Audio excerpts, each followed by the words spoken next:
We're doing a book tag. I feel like it's been a while.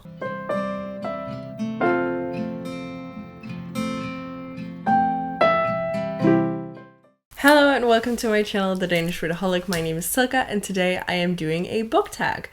I feel like it's been a while since I've done a book tag, so I'm actually kind of excited to do it. This is officially a book tag, but I feel like a lot of the prompts are more towards my reading habits and some other stuff just about me, so you're welcome. You're getting to learn a little bit more about who I am. So the tag is called 1001 book tag, and I was tagged by V over at the Sassy Library Fox, so go check her out. She is linked down below.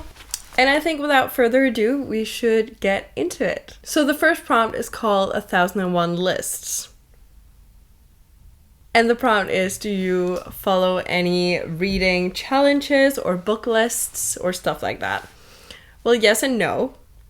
I don't follow any official reading book list or reading challenges or anything. I make my own, and I make a lot of them. As we all know, I have a bunch of lists that I am doing, that I have made posters for, that I'm actually hoping to complete soon and have them ordered soon, but it's expensive, so hopefully I can get them printed soon. But I have, what do I have? Priority, where it's just 10 random books that I'm really hyped for. This year it's actually 14 because 2 of the priorities that I put there are series where I'm missing 2 books in the series. So it's 14 books, but normally it would just be 10. So priority, we have self-destruct. We all know what that is. That is a list that if I haven't read them within the year, they will disappear. They will self-destruct. I have my series tracker or something, where I pick, I think it's 10 series, or maybe it's more, because I feel like it's 10, but I also feel like 49 books for 10 series seems ridiculous. No, wait, maybe it doesn't. Hold on. 15. I have 15 series that I need to finish. Then I have my 24 and 2024. I think I'm also going to stop that at some point, because I feel like it's just going to get more and more, obviously. But we have 24 and 2024, which is also just a bunch of random books that I picked that I wanted to read. Then I have my A to Z, which is where I go through the alphabet and pick a book for every single letter. Then I have my buzzword challenge. That is an official one. It's made by someone else, but I still follow it. I have made a poster for it. Then I have my age in books, which I'm pretty sure has been done before by somebody else, but I made my own version of it, I guess. And finally, I have the Fairy Loot Knockout. So, 8. I have 8 reading challenges that I am following. I'm also participating in readathons and stuff. But these are challenges that is going on throughout the year and are my own lists of specific books that I need to read. But I don't follow any official ones. It does say here it can be prize list or a challenge like the Rory Gilmore challenge, and I don't do that. But I do the buzzword reading challenge because I feel like it's fun. The next prompt, 1001 books. Approximately how many physical books do you currently own? I have a specific number for that. Well, aside from cooking books and school books, because they don't count. Not in the grand scheme of things. But I do have an actual number. So let me find it in my book log. I know it's over 400. 409 books. That's how many books I currently own. And then I have a bunch of audiobooks. I have some on Audible that I've actually bought, well, with the credits that I get every month. But so they're owned by me, but other than that, I do have subscriptions to stuff. So 1001 books read. Approximately how many books have you read in your lifetime? Do you keep track? Do I? Okay, hold on. Goodreads. So according to Goodreads, I have read 223 books, but I know I've read more because I know that there was only half of the books that I read in high school on there, and none of the books that I read in school before, well, high school, college, and none of the books that I read before that are on there. And I read a lot as a kid at home that is also not on there. So I've read more than that. I'm hoping to get that number to be a little bit higher, because I do have like a lot of books that I want to read. Obviously, I have 400 something books. So I just want to get a little bit of a move on according to reading. And I do keep track, but I haven't always kept track. So that is why the numbers are like, yeah. So it's only from like after college. And then I had like a period of time where I didn't really read all that much. And then all of a sudden it just kind of kicked off. 1001 Arabian Nights. Have you read any stories from the Arabian Nights? Do you have a favorite? If you haven't read it, do you want to? I haven't read it. I do have a favorite though, which doesn't make sense. But of the adaptations that have come out of that book, I believe that Sinbad, The Legend of the Seven Seas, is one of them. And I really like that story. And yes, I do intend to read 1001 Nights. Maybe I'll listen to it as an audiobook, or maybe I'll find it. Maybe I'll get like a pretty special edition, like one of the Barnes & Noble leather bound, so I can match with the other ones that I have. But I do really like the concept of it, and I think it's kind of cool. So yes, I am going to read it. I just don't know when, because right now the priority is the books that I own, and I don't own that. So maybe when I get it, like if I land on a Treat Yourself, I don't know. I'm kind of making a list of like the priority books to get, because I have some books that I have to read for like some of my reading challenges that I would actually like to own. So they are like higher priority than books that I just want for the sake of it. So, and this one would be one that I would want just for the sake of it. So it's not the highest priority, but I am compiling a list. So, because we know I like my lists. 1001 Flavors. Do you have a favorite food or flavor? I do. I love like sushi. Like it's my go-to meal. It's my hangover like food. I eat it every time I feel sick, or every time I'm just like in a bad, if I have a day where I'm just like I feel the absolute worst, the best thing is just for me to get sushi. I'll get like I'll do my little happy food dance, and then I'll be all good again. So that's like a cheat code to make me happy again. But also anything apple cinnamon. Anything with apple and cinnamon. Cinnamon in itself, I also really like apples, but normally if there's apples, I need cinnamon on it, but I don't always need apples to my cinnamon, you know? So anything cinnamon. I had a tea some time ago that was like 3 types of cinnamon, and it's like blew my mind. It tasted like goodness. So like a weird thing for me is because in Denmark we have this tradition that if you're 25 and unmarried, you will basically be covered in cinnamon. It doesn't make any sense. But if you have a second, try searching for like Danish cinnamon tradition or something, because it is insane. Like people get like these pressure cannon thingies and just like shoot it at each other. Like the cinnamon is insane. And I'm turning 25 this year, so I'm probably gonna vlog it if that happens to me, which it will, because like I work in like nightlife and I'm studying, so it's 2 groups of people who are just batshit crazy and excited to do this to me. That's the future teachers, I'm just saying. But what I wanted to say with that was that people usually get like tied to something outside, and you can basically see everywhere there's just like splashes of cinnamon when people turn 25. So the other day I was walking past like one of those big splashes, and I was just like, cinnamon. I'm craving like something cinnamony.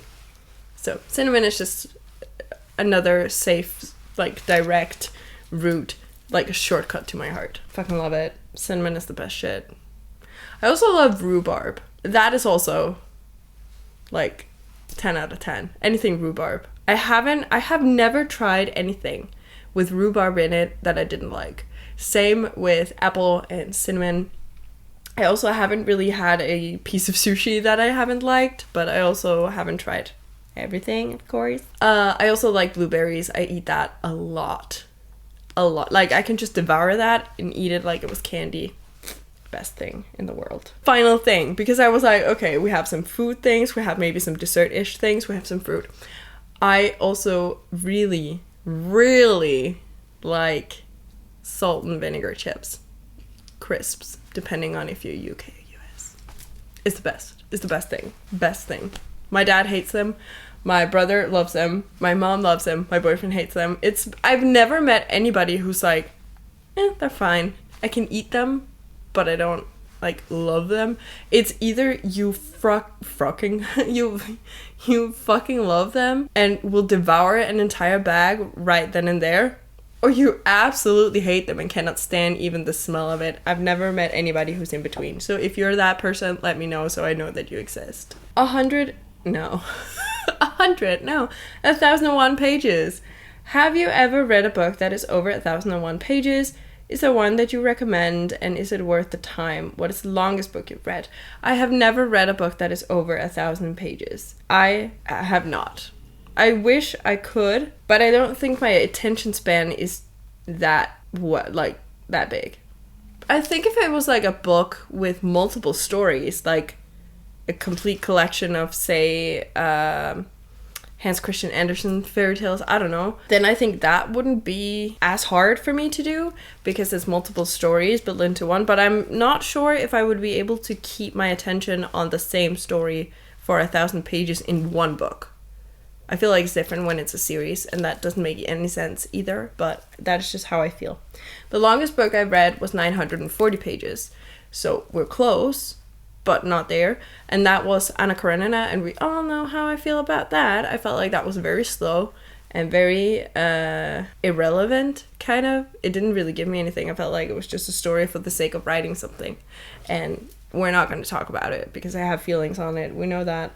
I've talked about it before, and we don't need to dig that up. 1,001 buckets. Do you have a non-bookish bucket list? What is one thing on the list? I do, and then I don't. I don't have anything physically written, which is very unlike me, because you know how many lists I make, so it's actually kind of baffling to me that I don't have that. However, I do have like some things that I want to do, but not necessarily written down. Like some places I would like to travel. I would like to get some more tattoos. I would like to get to some concerts and do some creative stuff, and I have a lot of creative projects that I would like to get done or start doing. Like, for example, I really want to start learning to sew. I just haven't like pulled myself together and actually started doing it, so maybe one day. So I do have a lot of bucket list-y items. I just haven't put them in a specific list, which is probably what I'm gonna do later today. Because now I started talking about it, so we're wanting to do that now. 1,001 numbers. Do you have a lucky number? Is there a story behind it? I do not have a lucky number, so there's no story behind that. I like the idea of having a lucky number, but I think if I were to mention a number, it would just be because of me wanting a lucky number, but I don't have any relationship or any stories or any reason why I would have a lucky number. Whenever people are like, pick a number, I do pick between the same like 2 or 3 numbers, and I usually always pick 4 for some reason, but I wouldn't call it a lucky number.